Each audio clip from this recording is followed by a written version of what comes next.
गीता का पहला अध्याय अर्जुन विषाद योग, ये पहला अध्याय। तो पहला अध्याय बहुत महत्वपूर्ण होगा। क्यों? नींव है गीता की, है ना। नींव से भी, बल्कि मैं तो कहूं नींव भी नहीं है, नींव तो कहते हैं दूसरे अध्याय को। ये तो नींव से पहले जो आप जिससे नींव खुदेगी, जो बाकी काम करते हो, पहले प्लानिंग करते हो, सारा काम करते हो, वो है ये। गीता पैदा हो रही है यहां से, इस पहले अध्याय से। और हमारे अंदर भी जो गीता पैदा होती है या भगवान के प्रति जो भाव पैदा होता है, वो इसी कारण होता है जो इस अध्याय में बताया है। क्या बताया है इस अध्याय में? अर्जुन विषाद, विषाद का मतलब दुख। अर्जुन को विषाद हुआ, लेकिन उस विषाद से भी वो किसको प्राप्त हो गया? योग को प्राप्त हो गया। योग का मतलब भगवान की प्राप्ति, भगवान से जुड़ना, परम आनंद से जुड़ना, चरम आनंद प्राप्त हो जाना। इस जिंदगी में बिल्कुल किसी तरह का तनाव, किसी तरह का दुख नहीं रहे। हमारे जो रिश्ते हैं, चाहे वो कोई भी रिश्ते हो, पति पत्नी हो, माँ बाप हो, सास ससुर, उनमें रस आ जाए, रस जो आज देखने को नहीं मिलता कहीं, है ना। आज हम अपनों के बीच में इस तरह रहते हैं कि हमें दुश्मनों की कोई जरूरत, दुश्मन भी आया तो वो नमस्कार करे चले जाए, भाई साहब आप तो मेरे से भी बढ़िया रह रहे हो यार, मैं क्या करूंगा आपका। मतलब सही तो यही है कि दुनिया में टॉप मोस्ट की यदि दुश्मनों की लिस्ट बनाई जाए तो वो मैक्सिमम हमारे आसपास ही मिलेंगे। रस गायब हो गया भाई, रिश्तों से रस गायब हो गया। गीता पढ़ते पढ़ते भी खत्म हो गया मामला। क्यों? कि हम दुख का सदुपयोग करना नहीं जानते। दुख तो भेजते भगवान, क्यों भेजते? कृपा के कारण भेजते हैं। कृपा के कारण, हाँ। भगवान जब सामान्य कृपा करते हैं तो हमको मान बढ़ाई देते हैं, पैसा देते हैं, पद देते हैं, हो, ये सामान्य कृपा है भगवान की। और जब भगवान विशेष कृपा करते हैं तो क्या करते हैं? दुख देते हैं। बोलो, अब गलत जगह आए कि सही जगह आए आप? फंस गए आप तो, पैसे और दिए।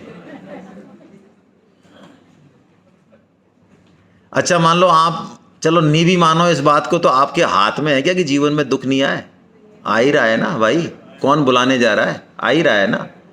तो गीता ये गारंटी बिल्कुल नहीं लेती कि जीवन में दुख नहीं आएगा। हाँ, ये गारंटी जरूर लेती है गीता कि दुख आएगा, लेकिन दुख से हम प्रभावित नहीं होंगे और दुख को सीढ़ी बना के चढ़ जाएंगे हम, ऐसी ताकत जरूर देती है गीता। तभी तो कुंती माँ जीवन में क्या मांगती हैं भगवान से?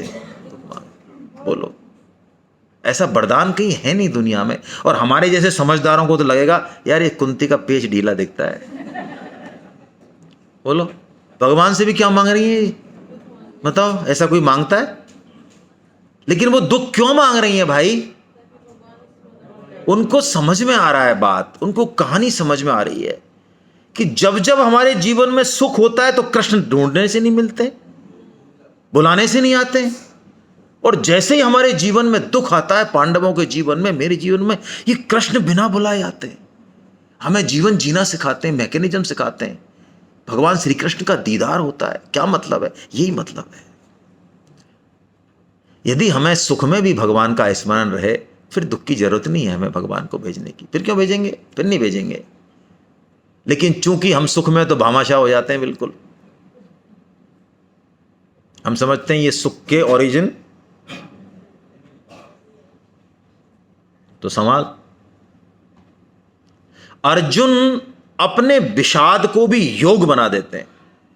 देखो आप, अर्जुन का विषाद कोई छोटा मोटा विषाद नहीं है, हमारे जैसा फर्जी विषाद भी नहीं है। महाभारत युद्ध है, अर्जुन केंद्र है पूरे युद्ध का, पूरा दारोमदार है अर्जुन के, महारथी अर्जुन।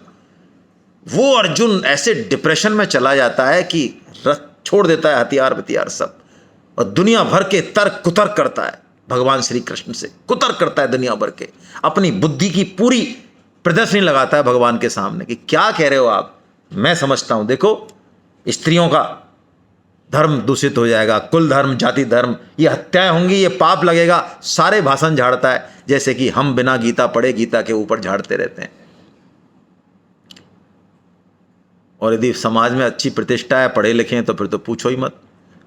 हम एक बार कोटा में सेमिनार करने गए, अब नाम तो नहीं लूँगा मैं भाई, बहुत बड़े अधिकारी थे, बुलाया, उनको बुलाया तो हमें बताया गया कि दीप प्रज्वलन करेंगे, जैसे हमने किया 1 मिनट में या 40 सेकंड में, क्योंकि हमारे यहाँ यही एक रस्म होती है, इसके अलावा कोई रस्म नहीं होती, कितना ही बड़ा वली कोई बैठा हो। लेकिन वो 40 मिनट बोले भाई, और उन्होंने शुरुआत ही ऐसे करी कि देखो हमने गीता नहीं पढ़ी है, लेकिन हमारे समझ से गीता के अनुसार ये है, गीता में हमें टाइम नहीं मिला अभी तक पढ़ने का, जरूरी भी नहीं समझते हम, लेकिन हमने बैठे बैठे गीता का जूस निकाल लिया, वो अब हम आपको पिलाते हैं, आप सुनो। फिर हमने उनसे कहा मैं साहब आपने हमको जूस पिला दिया, एक सेशन आप भी जरा अटेंड कर लो, थोड़ा सा आप भी पी जाओ जूस। कि नहीं, अब हमारे पास टाइम नहीं, हमारी मीटिंग है।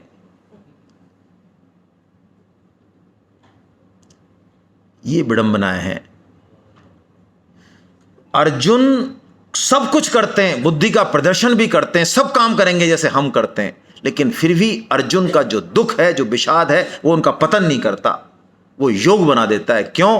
अर्जुन में एक क्वालिटी है, अर्जुन कैसी भी परिस्थिति हो लड़ लेंगे, भिड़ लेंगे, सब काम कर लेंगे, लेकिन रहेंगे कृष्ण के साथ ही। महत बुद्धि उनकी उधर ही है। हमारी महत बुद्धि कहां है? आज ही स्वामी जी ने प्रवचन भेजा, हम देख लें। वास्तव में स्वामी जी ने आज जो प्रवचन में भेजा, कोटिम त्यक्त्वाम हरि स्मरेत, ये श्लोक है ना, करोड़ों काम छोड़कर भी भगवान का भजन करना चाहिए। तो स्वामी जी हमसे पूछ रहे हैं आज के प्रवचन में कि हम अपने आप को चेक करें, करोड़ों तो छोड़ो, क्या वास्तव में एक काम छोड़ के भी हम भगवान का भजन करने को तैयार हैं क्या? एक भौतिक काम, संसारक काम छोड़ के भी। जब बिल्कुल कुछ ही नहीं मिले, कैसे भी टाइम पास नहीं हो रहा है, और वो भी कोई इधर उधर से कोई कमांडो खड़े हों, कोई पत्नी खड़ी है, कोई माँ खड़ी है, कोई खड़ा है, माला ही ले ले, भगवान का नाम ही बोल ले, तब जाके थोड़ा बहुत मुश्किल काम है। बोलो आप, यदि हम भगवान में अटूट विश्वास रखें आज से ही कि जो कुछ हमारे जीवन में हो रहा है, ठीक है, इसको हम सुंदर बनाएंगे, लेकिन भगवान कभी भी हमारे प्रति अकृपालु नहीं रह सकते। कितना भी बड़ा जीवन में दुख आ जाए, चाहे जैसे माँ बच्चे को चीरा लगवाए, लेकिन तब भी माँ की कृपा बच्चे के साथ है, करुणा साथ है। कट लग रहा है, डॉक्टर कट लगा रहा है, बच्चा चिल्ला रहा है, तड़फड़ा रहा है, खून निकल रहा है, लेकिन माँ की करुणा में इतनी सी भी कमी नहीं है। उल्टी खड़ी है माँ साथ में, लेकिन बच्चे की खोपड़ी नहीं है, उसको समझ नहीं आ रहा है, वो कह रहा है ये माँ बिल्कुल, ये तो फर्जीवाड़ा है एकदम। ऐसे ही जीवन में कितना ही दुख आए हमारे, कैसी प्रतिकूल परिस्थितियां, अपमान हो, घर में हो, बाहर हो, लेकिन ऐसा अंदर से बना रहे कि नहीं, भगवान मेरे साथ हैं, अच्छा होगा, अच्छा होगा, कुछ ना कुछ मेरे को कुछ होने वाला है कुछ। तो बस हमारा जीवन में बड़े से बड़ा दुख भी भगवान से मिलाने वाला हो जाएगा। ये अर्जुन विषाद योग है। अब पहला श्लोक जो इसका है वो धृतराष्ट्र बोलते हैं। इसके कई मायने हैं। देखो, भगवत गीता जैसा ग्रंथ नहीं दुनिया में, लेकिन उसकी शुरुआत कहां से वेद व्यास जी महाराज ने किससे करी? धृतराष्ट्र करी। बोलो, कोई और नहीं मिला? एक बहुत बड़ा मैसेज है इसमें भाई। हमारे बंधन का जो कारण है ना संसार में, वो राग और द्वेष है। हम समभाव में रह ही नहीं सकते किसी के प्रति भी। या तो हम किसी से राग करेंगे, और या किसी को या तो हम क्या मानेंगे, अच्छा, या किसी को क्या मानेंगे, बस ये अच्छा बुरा, राग द्वेष, ऊंचा नीचा, यही है बस, कुछ नहीं है कोई भी वास्तव में। बुरे से बुरा व्यक्ति भी भगवान का ही प्रतिरूप है, उसको रोल दिया है ऐसा भगवान ने। अरे जिसको रावण को रोल दिया है, तो रावण क्या माँ माला करे क्या? माँ रावण को आप रोल दो तो राम आए जब क्या अरे महाराज प्रणाम दंडवत करता हूं आपको, ऐसा बोलना चाहिए उसको? ऐसा थोड़ी बोलेगा वो तो बोलेगा सीता मेरी है, कौन राम, आ युद्ध कर, हट, ऐसा ही बोलेगा। तो जो बुरे से बुरा व्यक्ति है वो भी मूल में बुरा नहीं है भाई, उसको रोल मिला है, वो रोल निभा रहा है वो। देखो, धृतराष्ट्र किसकी शुरुआत कर रहे हैं? गीता की, क्योंकि धृतराष्ट्र ही महाभारत की जड़ है। धृतराष्ट्र कौन है? जो जिसका हक है उसको, मेरे से मेरी पत्नी को क्या अपेक्षा है, मेरी मां को क्या अपेक्षा है, मैं उसकी पूर्ति नहीं करना चाहता।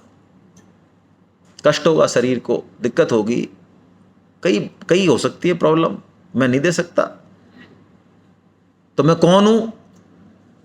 धृतराष्ट्र हूं, क्योंकि जिसका जो हक है वो मैं नहीं देना चाह रहा। ये धृतराष्ट्र वृत्ति है जो समाज में आज व्याप्त हो गई। मॉडर्न समाज अधिकारों की बात करता है, कर्तव्य की बात, लेकिन ये हम भूल जाते हैं कि हमारा जो अधिकार है वो सामने वाले का, और सामने वाले का जो अधिकार है वो, ये हर रिश्ते में है। तो धृतराष्ट्र वृत्ति क्या है? जो सिर्फ और सिर्फ हड़पना जानती है, अपना अधिकार जताना जानती है, ये धृतराष्ट्र वृत्ति है। यदि हमारे अंदर है तो छोटा मोटा महाभारत तो हमारे मन में, हमारे घर में, हमारे परिवार में होगा, और उसका कारण भगवान नहीं है, उसका कारण कौन है? ये धृतराष्ट्र वृत्ति, जिसको कहा माम का, ये माम का शब्द आया ना, धर्म क्षेत्रे कुरुक्षेत्रे समवेतायुयुत्सवः माम का पांडवाश्चैव किम कुर्वत संजय। ए संजय, मेरे पुत्रों ने और पांडवों ने क्या किया? मेरे पुत्रों ने, जब जहां हमारी आसक्ति होती है ना, हमारे मुंह से भी ऐसे ही निकलता है, बुरा मत मानना भाई, है ना, हमारे बाबूजी, हमारे घर में तो, अरे ये तुम्हारा घर नहीं है क्या? नहीं, ये अभी है वो हमारा वो वाला घर। जहां आसक्ति अभी भी भयंकर जुड़ी हुई है, वहां वो आसक्ति क्या कराती है? दो भात कराती है, हमारा और तुम्हारा। जैसे ही हमने एक में आसक्ति की, बाकी में भेद हो गया। ये धृतराष्ट्र वृत्ति है जो कि महाभारत की जड़ है। ये समाचार पूछ रहे हैं, और गीता की शुरुआत है धर्म क्षेत्र से, कुरुक्षेत्र से, है ना। यानी गीता हमको इस कुरुक्षेत्र को, यानी इस जीवन को हम कैसे धर्म क्षेत्र में बदलें, ये सिखाती है। धर्म का मतलब गीता में कर्तव्य पालन से है। हमारी ड्यूटी जो है वो हम ठीक से निभाएं, ये गीता का कोर सब्जेक्ट है। क्योंकि अर्जुन भी लास्ट में यही कहेंगे। देखिए आप, गीता आध्यात्मिक ग्रंथ हो सकता है, शरणागति ग्रंथ हो सकता है, भक्ति का हो सकता है, कर्म ज्ञान की बहुत ऊंची बातें हैं इसमें, ये पक्की बात है, वेदांत और उपनिषद से भी गहरा है, इसमें कोई दो राय नहीं है। लेकिन उन बातों को ना तो हम समझ पाएंगे, ना हमारा ज़्यादा लाभ है। असली लाभ ये है, किसी भी रास्ते से जाओ, सबसे पहले ड्यूटी हमको करनी पड़ेगी। भाई पुराने लोग कहते थे ना, आदमी प्यारा थोड़ी है, चाम प्यारा नहीं है, क्या प्यारा है? काम प्यारा है। तो ये काम प्यारा क्या है? आप कैसे भी कोई अकड़ वाला या अकड़ वाली हो, यदि आप में दम हो ना, तो आप घुस सकते हो उसके अंदर। हाँ, उसके हृदय में घुस जाओगे आप। किस दम से घुस जाओगे? सेवा से, कर्तव्य से घुस जाओगे, अकड़ ढीली हो जाएगी उसकी। तो कर्तव्य कर्म हम ठीक से कैसे करें, ये गीता का कोर सब्जेक्ट है। अर्जुन भी पूरी गीता सुन के यही कहेंगे कि मैं अब भगवान आपकी आज्ञा का पालन करूंगा। अब देखिए, पांडव कौन है और दुर्योधन कौन है। धृतराष्ट्र वृत्ति हमने समझ ली। पांडव वो हैं जिनके जीवन के केंद्र में कौन बैठे हुए हैं? श्री कृष्ण बैठे हुए हैं। क्या हमारे जीवन के केंद्र में बैठे हुए हैं? हमारे बिजनेस में, हमारी बातचीत में, हमारे रहने में, हमारे सोने में, हमारी, वो हम देखें। यदि हैं तो फिर बात बन जाएगी। यहां पहला शंख पांडव जो है भगवान श्री कृष्ण से, भगवान श्री कृष्ण बजाते हैं, उससे पहले कोई शंख नहीं बजता पांडव सेना में। श्री कृष्ण बजाएंगे तो बजाएं, हम नहीं बजाएंगे तो नहीं। फर्स्ट इंपॉर्टेंस, जैसे कि अपन घर में करते हैं भाई, सबसे पहला जो भोजन है वो जो है, जो भी बूढ़े बड़े हैं उनको हम आरोगते हैं, पहले भाई आप पहले पाओ, फिर बच्चे पाते हैं, फिर इस तरह सिस्टम है। तो महत्व बुद्धि हमारी किस में होनी चाहिए? भगवान श्री कृष्ण में होनी चाहिए। ये पांडव वृत्ति है। और दुर्योधन वृत्ति क्या है? दुर्योधन ने इससे पहले पूरी पांडव सेना का वर्णन किया कि फलाना ये है और फलाना ये अभिमन्यु है और ये फलाना काशीरा, ये ऐसे बहुत वर्णन किया उसने। लेकिन श्री कृष्ण का वर्णन दिखे ही नहीं उसको। हमको अपने जीवन में जो भी जीवन हमने अब तक जिया, इस समाज में जो भी हमने स्थिति हासिल करी, जो भी हमारा नाम है, इन सब के दौरान अब तक यदि हमको श्री कृष्ण की जरूरत नहीं पड़ी ना? हाँ, कहाँ पड़ी बताओ? हाँ, माल सब उनका ले लिया हमने काम में, वो छोड़ो। भगवान सूर्य हमारा काम चला ही रहे हैं, वायु हम ले ही रहे हैं। हाँ, कोरोना में जरूर थोड़ी दिक्कत हो गई थी, है ना? माल सब उनका ही ले रहे हैं, लेकिन वास्तव में हम मानने को तैयार नहीं है कि उनकी हमारे जीवन में कोई जरूरत। तो ये वृत्ति कौन सी है? ये दुर्योधन वृत्ति है, दुष्ट वृत्ति है ये, है ना? ये ऐसी वृत्ति है कि बेटा, जिसका नाम ही बेटा जब पड़ा, जब उसका जन्म हो गया और उसके जन्म में उसका बाप तो हेतु है ही, लेकिन वो अपने बाप को मानना नहीं चाहता है। अस्तित्व उसका बाप पे ही है, बाप से ही है, फिर भी वो बाप की ना तो सुनना चाहता है और ना मानना चाहता। कारण उसके पास बहुत सारे होंगे, लॉजिकली होंगे डेफिनेटली, लेकिन फिर भी हम जैसे भी हों, भगवान की कृपा हमारे ऊपर घटती है, अहरनिश घटती है, इसलिए तो हमारी खोपड़ी भी खराब रहती है। हम भगवान के उपकारों को देख ही नहीं पाते, क्योंकि वो बिना मांगे लगातार हमारे ऊपर कृपा की वर्षा कर ही रहे हैं। हम चाहे उनको कुछ भी करें ना करें, कुछ भी करें उनके प्रति, अच्छा बुरा, फिर भी वो कर रहे हैं। ये गीता भी भगवान ने अपनी कृपा से ही प्रकट की। अर्जुन के रथ को यदि भगवान भीष्म और द्रोण के सामने खड़ा नहीं करें तो अर्जुन तो युद्ध करने के लिए बिल्कुल तैयार है। भाई, मां की आज्ञा है, द्रौपदी चीरहरण हो चुका है, सारी सब कुछ हो चुका है, सवाल ही नहीं जो अर्जुन युद्ध करने। और अर्जुन एक बार युद्ध करना चालू हो जाए तो फिर रुके क्या? फिर नहीं रुके। और ऐसा कोई ये नहीं कि अर्जुन का ये पहला युद्ध है, पहला युद्ध नहीं है अर्जुन का। विराट युद्ध में अर्जुन ने इन सभी योद्धाओं को, जितने भी योद्धा, भीष्म भी हैं उसमें, द्रोण भी हैं उसमें, सब हैं, ये कर्ण, दुर्योधन, अश्वत्थामा, सब हैं एक बगल से, अकेले ने हराया है, अकेले ने। लेकिन वो ही अर्जुन, देखो भगवान की क्या, है ना, गूढ़ावी संधि है, मैं तो यही कहूं, क्या रहस्य है भगवान का। वो अर्जुन जो सिंह की तरह दहाड़ रहे ना युद्ध करने के लिए, भगवान जैसे ही रथ को भीष्म और द्रोण के सामने खड़ा करते हैं, अर्जुन मिमियाने लगते हैं। क्यों? भगवान ये शब्द बोल देते हैं। क्या बोल देते हैं? नीचे वाला लाइन, उवाच पार्थ पश्येतान समवेतान कुरु। बस इतना बोले भगवान, कुछ नहीं बोले। और क्या बोले? रथ खड़ा कर दिया, जरा देख इन कुरुवंशियों को। बस इतना कहने में ही जादू। तो आप देखो, यदि हम भगवान की वाणी का किसी भी भाव से आश्रय ग्रहण कर रहे हैं ना, तो जीवन में परिवर्तन होगा, बिल्कुल होगा। संभव नहीं है कि ना हो। अर्जुन चेंज हो गए, डिप्रेशन में चले गए अर्जुन। डिप्रेशन के 8 लक्षण बताए यहाँ पे, 8 लक्षण है डिप्रेशन के। हम सबके अंदर भी छोटा मोटा डिप्रेशन रहता है, सबके अंदर रहता है। और कई बार ये ऐसी बीमारी है कि हम पूरी जिंदगी नहीं कह पाते हैं, महिलाओं में विशेषकर। किसी भी चीज़ को लेके, जैसे फोबिया कहते हैं ना, डरते हैं हम, कोई ना कोई भय रहता है, बच्चों को लेके रहता है, नौकरी को लेके रहता है, पुरुष का कोई ना कोई डर हमारे मन में है। जब तक भगवान से पूरी तरह नहीं जुड़ेंगे तब तक जीवन में डर हमेशा बना ही। और नहीं तो किसी को सब तरह की सुविधाएं, कोई डर नहीं है चलो, लेकिन जन्म, मृत्यु, जरा और व्याधि, इन 4 डर तो हमेशा सबके जीवन में। भगवान श्री कृष्ण कहते हैं भागवत में कि ब्रह्मा जी भी मौत से डरते हैं। ब्रह्मा जी भी, क्यों? क्योंकि ब्रह्मा जी की भी आयु सीमित है, निश्चित है, कितनी बड़ी होगी लेकिन निश्चित है। और निश्चित जब होती है ना कोई चीज, तो शुरू में तो हो सकता है आपको डर ना भी लगे। जैसे दीपावली की छुट्टी आई, 1 महीने की पहले आती थी, अब पता नहीं 15 दिन की, और आपको होमवर्क दिया, तो शुरू के 5-7 दिन तो होमवर्क क्या करना है, आप तो ऐश करो। लेकिन जो उस ऐश में और उस खेल कूद में जब 2-3 दिन बच जाते हैं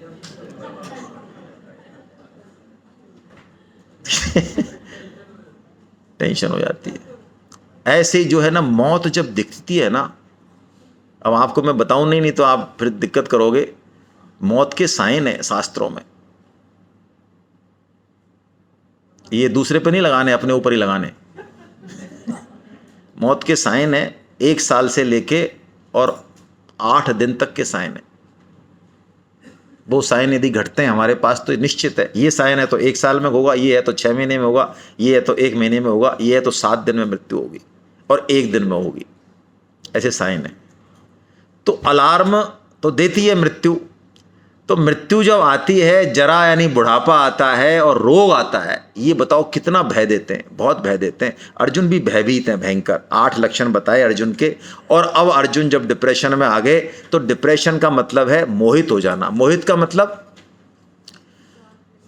सही को गलत समझना और गलत को सही, यही मतलब है मोहित का। यदि कोई बच्चा या हम मोहित अवस्था में हैं तो ये पक्की बात है कि हमारे कोई बात समझ में बैठेगी नहीं। आप गीता कहते भी हो ना किसी को, तो आपको क्या लगता है गीता बोलते एकदम से उसकी ज़िंदगी बदल जाएगी? नहीं बदल, हो सकता है वो रिजेक्ट कर दे।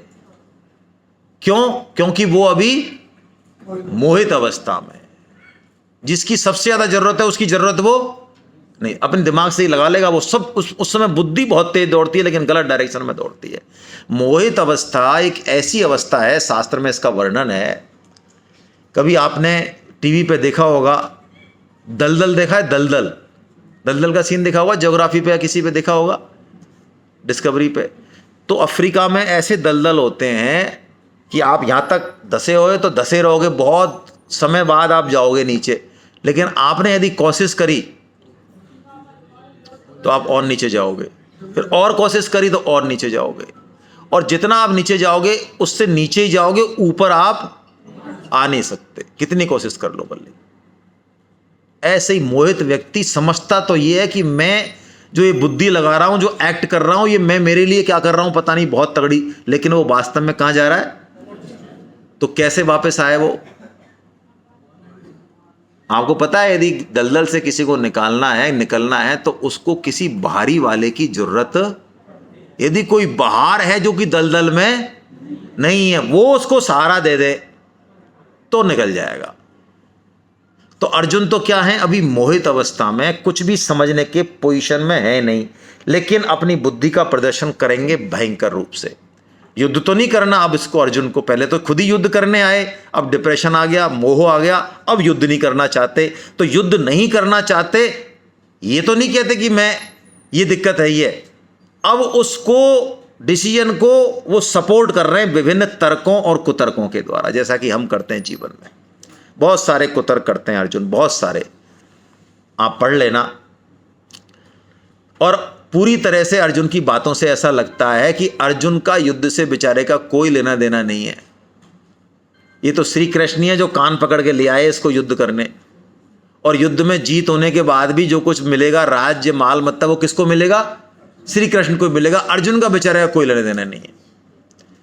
और आप और हम यदि इस पहले अध्याय को पढ़ के, मैं आपको सीरियसली कह रहा हूं, इसको चेक करना, सीरियसली पढ़ के इस पहले अध्याय को, यदि हमारे दिमाग में ये आता है कि यार वास्तव में यार ये भगवान श्री कृष्ण क्यों जबरदस्ती कर रहे हैं बेचारे के संग यार, देखो मतलब लाखों आदमी मरेंगे यार, खून हिंसा होगी, कि समझ ही नहीं आती यार इनके। बेचारा वो जंगल जाना चाह रहा है, भिक्षा मांग के खाना खाना चाह रहा है। बताओ भला अपने बाबा दादा के पास कौन यार हथियार चलाएगा यार? कैसी यार इनकी बुद्धि है कृष्ण की, मतलब जबरदस्ती कर रहे हैं। यदि ऐसा हमारे दिमाग में आए तो हम भी कौन सी अवस्था में हैं? मोहित अवस्था, ठीक है ना। यदि ऐसा कहीं आता है कि श्री कृष्ण गलत कर रहे हैं अर्जुन के साथ, तो हम कौन सी अवस्था में अभी? बिल्कुल हम उसी दलदल में पड़े हुए हैं। तो दलदल में पड़े और बाहर निकलना है तो जरूरत किसकी होगी? भगवान श्री कृष्ण की होगी। आइए चलते हैं हम उनकी शरण में, है ना, लेते हैं भगवान